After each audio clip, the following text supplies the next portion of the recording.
So hi guys, வணக்கம் and welcome to வானன்பா வாழலாம். So இந்த பாட்காஸ்ட் இதை பற்றி அப்படின்னு பார்த்தோம்னா, பாடி ஷேமிங்னா என்ன, பாடி ஷேமிங்னால வர எஃபெக்ட்ஸு, அதனால் வர பாடி சேஞ்சஸ்ஸு, அதனால் வர மென்டல் ப்ரெஷர், இதெல்லாம் பற்றியும் இதெல்லாம் ஏன் நடக்குது அப்படின்றத பற்றியும் டீட்டெயிலாக பார்ப்போம்.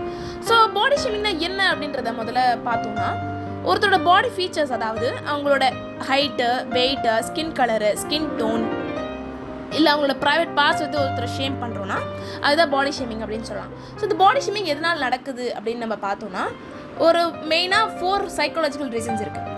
அதாவது ஃபர்ஸ்ட் ரீசன் வந்து இன்ஃபீரியாரிட்டி அப்படின்னு சொல்லலாம். ஸோ எந்த ஒரு மனிதருக்கு தன்னை பற்றி ஒரு நல்ல அபிப்பிராயம் இல்லையோ, தன்னை பற்றி ஒரு தாழ்வான எண்ணம் இருக்கோ, அவங்க தான் பாடி ஷேமிங்கில் ஈடுபடுவாங்க. அதாவது தன்னோட இன்ஃபீரியாரிட்டியை மறைச்சி அவங்க சூப்பரியாக காட்டுக்கிறதுக்கு இன்னொருத்தரை டம்மியாக்கி, இன்னொருத்தர் இது ஃபீச்சர் இல்லை இந்த ஃபீச்சர் இல்லைன்னு சொல்லி டம்மியாக்க முயற்சி பண்ணுவாங்க. ஸோ இது வந்து நடக்கலாம். ஸோ ரெண்டாவது காரணம் என்ன அப்படின்னு பார்த்தா, பியர் ப்ரெஷர் அப்படின்னு சொல்லலாம். அதாவது அவன் செய்கிறான் இவன் செய்கிறான், நான் ஏன் செய்யக்கூடாது அப்படின்ற ஒரு எண்ணத்தில் கூட பாடி ஷேமிங் பண்ணலாம்.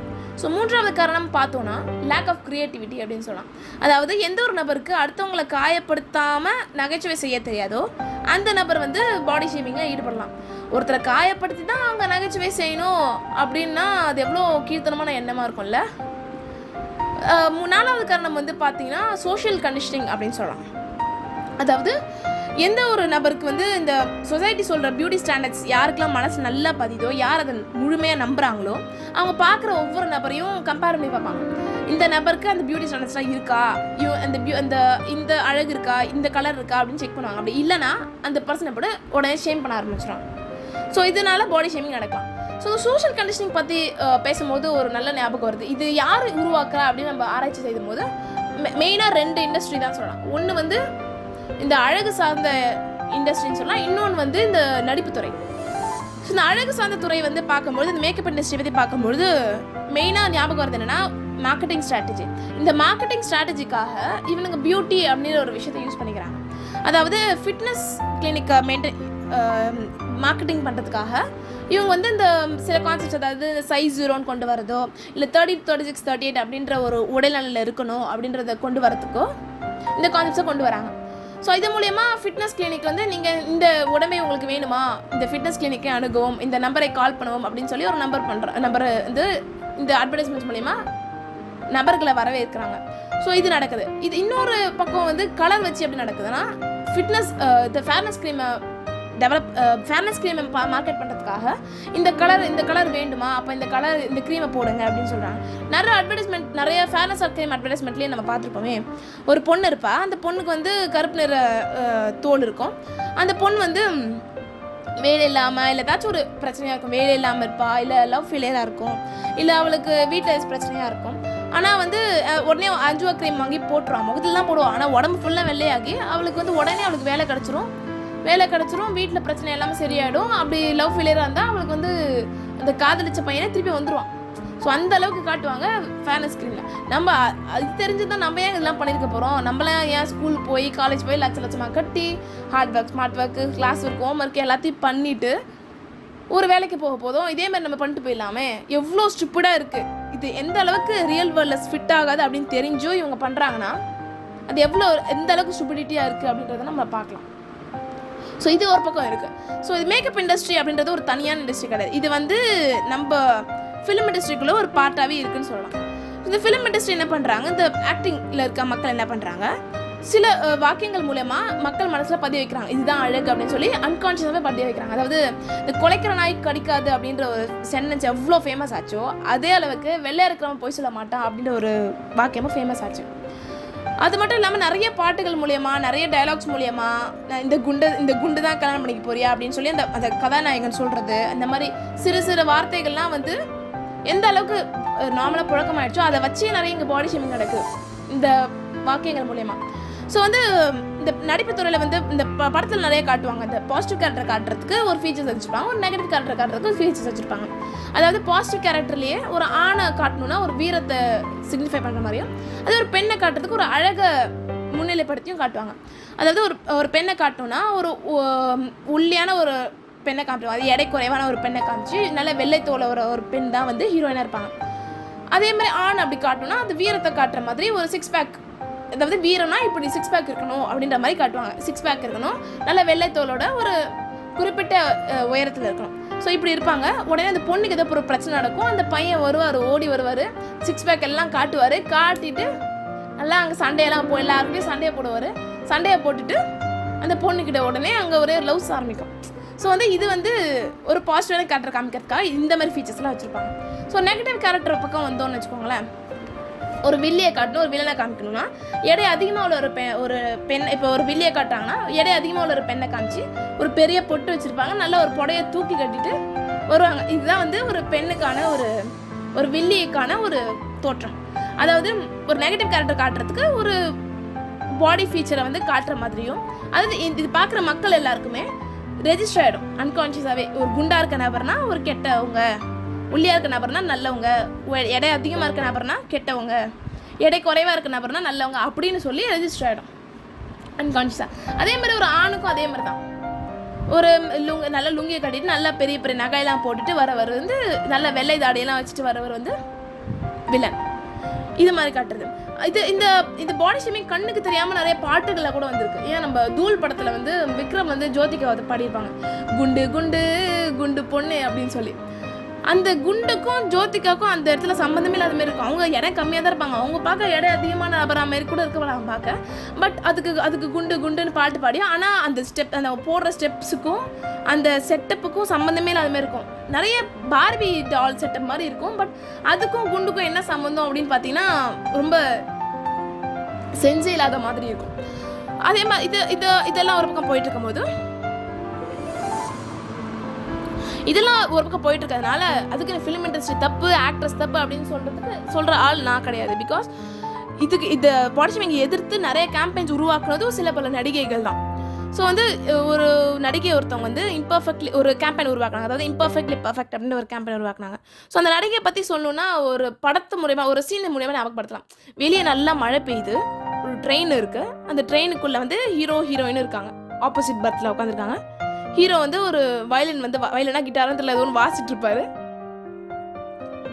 அப்போ வாசிட்டு இருக்கும் போது அந்த பெண் வந்து படுத்துட்டு அவங்க தூங்கிட்டு இருப்பாங்க. உடனே இவர் வந்து பாடிட்டு இருப்பார். வெளியே நல்ல மழை பெய்யும், ஆனால் அவர் பாடிட்டு இருப்பார், நெஞ்சுக்குள் பெய்திடுமா மழை அப்படின்னு சொல்லி.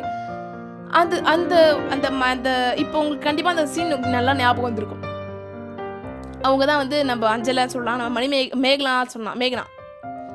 ஸோ அந்த மேகனாக்கு அந்த நடித்த அந்த ரோலுக்கு பின்னாடி இருக்க மனிதர் தான் சமீரா ரெட்டி அவர்கள். ஸோ இந்த சமீரா ரெட்டி வந்து தான் அனுபவிச்ச பாடி ஷேமிங் அப்படின்ற ஒரு விஷயத்த இன்னொருத்தர் அனுபவிக்கக்கூடாது, அதே மாதிரி இந்த ப்ரெக்னன்சியில் வர இஷ்யூஸ் எல்லாமே மக்களுக்கும் தெரியணும் அப்படின்றதுக்காக கொண்டு வரப்பட்டது தான் இந்த இம்பர்ஃபெக்ட்லி பர்ஃபெக்ட் அப்படின்ற ஒரு கேம்பெயின். ஸோ வந்து தன்னோட 9th ப்ரெக்னன்சி அப்போது, தன்னோட 9th ப்ரெக்னன்சி மந்த் அப்போது ஒரு ஃபோட்டோஸ் எடுக்கிறாங்க. ஸோ இந்த ஃபோட்டோஸ் வெளியிடும் போது இந்த கேம்பெயின் ஸ்டார்ட் பண்ணலாம், இது மூலயமா ப்ரெக்னன்சி இஷ்யூஸ் எல்லாத்தையும் சொல்லலாம் அப்படின்னு முடிவு செய்கிறாங்க. ஸோ அப்போது இது 9th மந்த் வருது, கரெக்டாக அந்த ஃபோட்டோஸ் எல்லாம் ரிலீஸ் பண்ணிட்டே வராங்க. ஒரு பூமர் பையன் என்ன பண்ணுறான், வந்துட்டு உங்கள் வயிறு ரொம்ப பெருசாக இருக்குது, இந்த மாதிரிலாம் போஸ்ட் பண்ணாதீங்க, நல்லாவே இல்லை அப்படின்னு சொல்லி பண்ணியிருக்கான். உடனே நம்ம ஸ்வாக் சமீரா என்ன பண்ணியிருக்காங்க, ரிப்ளை பண்ணியிருக்காங்க, இந்த மாதிரி ஒரு வயிறில் தான் நீயும் வந்திருக்க அப்படின்னு சொல்லியிருக்காங்க. ஸோ இவங்க மட்டும் இல்லை, பாடி ஷேமிங்கை எதிர்த்து இன்னொரு நடிகை கூட 2 கோடி ரூபாய்க்கு ஒரு ஃபேர்னஸ் கிரீம் விளம்பரத்தை புறக்கணிச்சிருக்காங்க. அவங்க தான் நம்ம மலர் மிஸ்ன்னு சொல்லாமல் பிரேம மலர் மிஸ், நம்ம சாய் பல்லவி அவர்கள். ஸோ அவங்க வந்து தன்னோட தங்கச்சி வந்து நிறைய இந்த பாடி ஷேமிங் அனுபவிச்சதும் ரொம்ப இன்செக்யூராக ஃபீல் பண்ணது எல்லாத்தையும் பார்த்த சாய் பல்லவி இந்த ஃபேர்னஸ் கிரீம் விளம்பரத்துக்கு நான் நடிக்க மாட்டேன், நம்ம ஒரிஜினல் கலர் வந்து ஒருத்தருக்கும் என்ன கலர் இருக்கோ அது ஒரிஜினல் கலர் அப்படின்னு சொல்லியிருக்காங்க. அதுதான் அழகு அப்படின்னு சொல்லி இவங்க ஒரு வெளியே பேட்டி கொடுத்துருக்காங்க. ஸோ இதெல்லாமே வந்து பெண்களுக்கு மட்டும்தான் நடக்குதா அப்படின்னு பார்த்தா ஆண்களுக்கும் நடக்குது. இது என்ன ஒரு சோகமான ஒரு விஷயம்னா, ஆண்களுக்கு நடக்கிற பாடி ஷேமிங் வந்து வெளியே அவ்வளோவா பேசிக்கப்படுறது இல்லை. நானே ரிசோர்ஸஸ் தேடும் போது ஆண்களுக்கு பாடி ஷேமிங் நடக்குது, பட் அது அவ்வளோ பேசிக்கிறது இல்லை. நிறைய ஆர்டிகல்ஸே வருது, நிறைய சைக்காலஜிஸ்ட் கூட சொல்கிறாங்க லைக் ஃபீமேல் பாடி ஷேமிங் வந்து நிறைய வெளியே பேசப்படுது, பட் மேல் பாடி ஷேமிங் பேசப்படுறது இல்லை, பட் அது ஈக்குவலாக நடந்துட்டு தான் இருக்குது அப்படின்னு. ஸோ ஃபீமேலுக்கு நடக்கிறத விட மேலுக்கு கொஞ்சம் டிஃப்ரெண்ட்டாக நடக்கும். அதாவது ஃபீமேலுக்கு வந்து ஃபுல்லாக அழகு பற்றின்னு வரும். ஸோ மேலுக்கு வந்து ஃபுல்லாக வீரத்தை பற்றி, வீரம்னா இந்த 6 பேக் இருக்கணும் அப்படின்னு சொல்கிறதும், இல்லை ஹைட்டாக இருக்கணும், அது உயரம் அதிகமாக இருக்கணும் அப்படின்னு சொல்கிறதும் உண்டு. ஸோ வந்து ஒரு இந்த எந்த அளவுக்கு போகுதுன்னா சிக்ஸ் பேக் மோகம் எந்த அளவுக்கு போகுதுன்னா நிறைய யங்ஸ்டர்ஸ் நிறைய பாய்ஸ் ஸ்டெராய்ட்ஸு நிறைய ஹார்மோன் ஷாட்ஸ் எடுத்துக்கிறாங்க. அது எந்த அளவுக்கு போய் முடியுதுன்னா அது எடுத்துக்க இன்ஃபர்டிலிட்டி இஷ்யூஸ் வருது, நிறைய ஹார்மோன் இஷ்யூஸ் வருது. அதாவது ஒரு சிம்பிளாக நீலாம் ஒரு பையனா ஒரு சிக்ஸ் பேக் கூட வச்சில்ல அப்படின்னு சொல்கிற அந்த கமெண்ட் இன்ஃபர்டிலிட்டி வரைக்கும் போகுது. அதாவது ஒரு கமெண்ட்டு அடுத்த ஜென்ரேஷன் வரைக்கும் பாதிக்குது அப்படின்னே நம்மளுக்கு நல்லா தெரியுது. ஸோ ஒரு ஆர்டிக்கல் ரீசெண்டாக படிச்சிருந்த போது ஒருத்தர் எழுதியிருந்தார். நான் ஒரு காலேஜ் படிச்சுட்டு இருந்தேன். அப்போ வந்து நான் ஒரு ஒரு ஃபீல்டில் இருந்தேன், டெனர் அப்படின்ற ஒரு சிங்கிங் ஃபீல்டில் இருந்தேன். என்னை பார்த்து நிறைய பேர் வந்து நீலாம் 111 கிலோ இருந்தபோது என்னை பார்த்து நிறைய பேர் சொல்லியிருந்தாங்க, இவ்வளோ குண்டா இருக்க, உன்னால ஒர்க் பண்ண முடியாது, நீ என்ன பண்ண போகிற, நீலாம் இவ்வளோ குண்டா இருக்க, அசிங்கமாக இருக்க அப்படின்னு சொல்லி நிறைய பேர் என்னை பாடி ஷேம் பண்ணாங்க. டிபார்ட்மெண்ட் ஃபுல்லாக என்னை பாடி ஷேம் பண்ணாங்க. அதனால நான் போய் பக்கத்தில் ஒரு கிளினிக்கை போய் சைன் அப் பண்ணிவிட்டு 2.5 மாதத்துக்குள்ளேயே 24 கிலோக்கள் குறைச்சேன். அதுக்கப்புறம் போக போக இன்னும் வெயிட் குறைஞ்சிட்டே இருக்குது, ரொம்ப அன்ஹெல்தியாக ஆகிட்டு இருக்க மாதிரி ஒரு ஃபீலிங் இருந்துச்சு. அதுக்கப்புறம் தான் எனக்கு தெரிய வந்தது எனக்கு வந்து ஈட்டிங் டிஸார்டர் இருக்குது அப்படின்றது. ஸோ வந்து இது தெரிஞ்சுக்க எந்த அளவுக்கு அவருக்கு வெயிட் ரெடியூஸ் ஆயிருக்குன்னா, தன்னை வெக்கேஷனில் பார்க்க தன்னோட அப்பாக்கே அடையாளம் தெரியாத அளவுக்கு அவர் மாறிட்டார். ஸோ வந்து எந்த அளவுக்கு இருக்கு ஒரு கமெண்ட், ஒரு சிம்பிளான ஒரு பாடி ஷேமிங் கமெண்ட் எந்த அளவுக்கு மனசை பாதிச்சு எந்த அளவுக்கு ஈட்டிங் டிஸார்டர் வரைக்கும் போயிருக்கு. தன்னோட அப்பாக்கே அடையாளம் தெரியாத அளவுக்கு அவர் மாறி இருக்காரு அப்படின்னு சொல்லலாம். ஸோ வந்து இது ஒரு புறம் இருக்கு. ஸோ இது மென்னுக்கு விமனுக்கு நடக்குதா அப்படின்னு பார்த்தீங்கன்னா, அதையும் தாண்டி இந்த குவேர் பீப்புளுக்கும் நடக்குது. அதாவது இந்த கே லெஸ்பியன், ஒற்றை பாலினத்தவர், அந்த மாதிரி நிறைய ஏசெக்ஷுவல், பைசெக்ஷுவல், இந்த மாதிரி நிறைய எல்லா மக்களுக்குமே பாரபட்சம் மேலும் நடக்குது. அவங்களுக்கு உங்கள் உடம்பே தப்பு, உங்கள் உடம்புல நடக்கிற சேஞ்சஸ் எல்லாமே சும்மா, இதெல்லாம் வந்து ஒரு சார்ட் ஆஃப் மென்டல் டிஸார்டர் அப்படின்னும் க்யூர் தேடுங்க அப்படின்னும் அவங்க பாடியவும் அவங்க செக்ஷுவாலிட்டியும் ஷேம் பண்ணுற விஷயங்கள் இருக்குது. ஸோ இதெல்லாம் யார் ஸ்டாப் பண்ண முடியும், யார் மாற்ற முடியும் அப்படின்னு பார்த்தா, சமூகம்னா என்ன சமூகம் மாற்றம்னா யார் சமூகம்? நானும் கேட்டுட்டு இருக்கேன், நீங்களும் தான். ஸோ நம்மளோட எண்ணம் மாறினாலே கண்டிப்பாக இந்த சமூகம் மாறுறதுக்கு நிறைய வாய்ப்பு இருக்குது, நம்ம வாழ்கிற இந்த சமூகம் மாறுறதுக்கு வாய்ப்பு இருக்குது. ஸோ இந்த போலியோ அப்படின்ற ஒரு டிசீஸ் வந்து உடம்புல வர டிசீஸ் அப்படின்னா, பாடி ஷேமிங்கிறது ஒரு மென்டல் டிசீஸ். ஸோ இந்த மென்டல் டிசீஸை கண்டிப்பாக ஒரு வேக்சின் மூலியமாக மாற்ற முடியாது, நம்மளோட எண்ணத்தின் மாற்றத்தின் மூலியமாக தான் மாற்ற முடியும். ஸோ இந்த பாடி ஷேமிங்ஸ் எல்லாருக்கும் சொல்கிற ஒரே விஷயம் தான், அது அவங்க பாடி, அது அவங்க பிஸ்னஸ். ஸோ வந்து அவங்க பாடி அவங்க பிஸ்னஸ்னால் அது அவங்க பார்த்துக்கிட்டோம். நீங்கள் வந்து தேவையில்லாமல் கமெண்ட்ஸ் பாஸ் பண்ணுறதோ, நீங்கள் வரீங்க கமெண்ட்ஸ் பாஸ் பண்ணிட்டு டக்குன்னு போயிடுறீங்க. பட் அது எவ்வளோ பெரிய இம்பேக்ட் கொண்டு வருதுன்னா, ஈட்டிங் டிஸார்டர்லேருந்து ஆங்ஸைட்டி, டிப்ரெஷன், அப்புறம் நிறைய இன்ஃபர்டிலிட்டி இஷ்யூஸ் வரைக்கும் போகுது, ஏன் சூசைடல் தாட் வரைக்கும் போகுது. ஸோ இந்த இஷ்யூஸ் எல்லாம் நடந்துட்டு இருக்கும் போது, ஸோ உங்கள் சிம்பிளான அந்த ஒரு யூஸ்லெஸ்ஸான கமெண்ட் தேவை அப்படின்றத யோசிச்சு சொல்லுங்கள். மேபி நீங்கள் சொல்லலாம், நான் வந்து அவங்க நல்லதுக்காக தானே சொல்கிறேன், அவங்க நல்லா இருக்கணுன்றதுக்காக தானே சொல்கிறேன் அப்படின்னு நீங்கள் சொல்லலாம். எந்த ஒரு மனிதருக்குமே நீங்கள் பாசிட்டிவ் கிரிட்டிசிசம் பண்ணுறீங்களா இல்லை அவங்கள ஷேம் பண்ணுறீங்களா அப்படின்றது நல்லாவே தெரியும். அப்படின்ற போது உங்களால் சப்போஸ் நல்ல விதத்தில் சொல்ல முடியல அப்படின்னா அந்த விஷயத்த சொல்லவே தேவையில்லை.